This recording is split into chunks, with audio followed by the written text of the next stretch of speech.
The Riddle of the Earth, Chapter 11. Drift materia contains non-organic traces.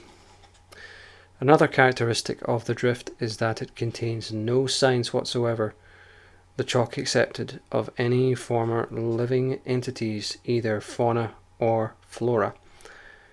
This is very positive proof that the drift could not have been existing terrestrial strata torn away by the action of ice from its original situation and carried forcibly elsewhere, for in such circumstances it would have surely brought with it a certain amount of moraine, trunks and boughs of trees, skeletons of existing animals, or fish, or at least a few traces of pre-existent life. Yet it contains nothing, not even fossils, although there are copious examples of all these materia in the soil and rocks on which the drift fell.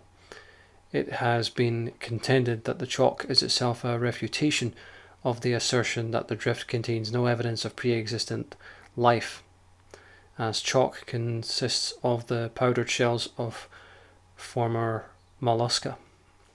This is undoubtedly true, yet it actually serves to strengthen the case against the terrestrial origin of the drift, for these shells must have been subjected to influences quite distinct from mere hydraulic pressure to have reduced them to vast deposits of solid chalk or of chalky boulder clay, i.e. chalk, stones and clay, found on the east of England, covering the contorted drift.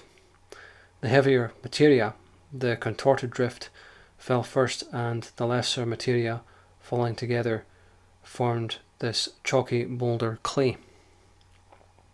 We consider chalk, like sand, the disintegrated remains of greater rocks, forming elevated plateaux, or heights sometimes very solid and continuous, as at Mole Tryfane, Carnarvonshire, along the Marlborough Downs, as in Kent and Sussex.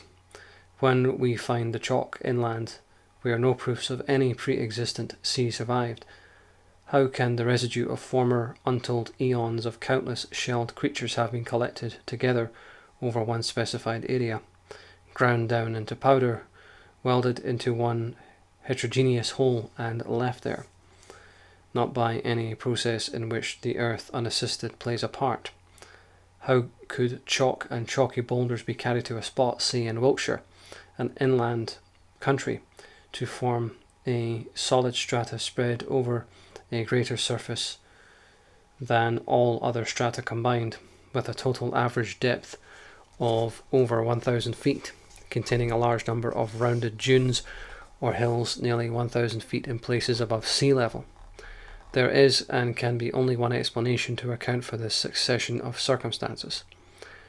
The mollusca were subjected to extreme fusion and disintegration, part forming the clay and the shells, fused in the form of chalk, fell upon the localities where we now find them.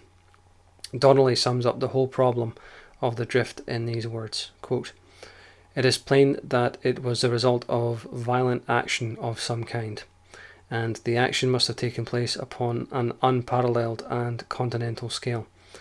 A remarkable and stupendous period, a period so startling that it might justly be accepted with hesitation were not the conclusion inevitable before a series of facts as extraordinary as itself." And this is from the book Ragnarok, page 7. Such are the circumstances in brief. Geologists seek to explain them by one of four varying theories in general as follows. 1. The drift was caused by the action of great waves and floods. 2. By the action of icebergs. 3. By glaciers. 4. By a continental ice sheet. It is necessary to examine these in order.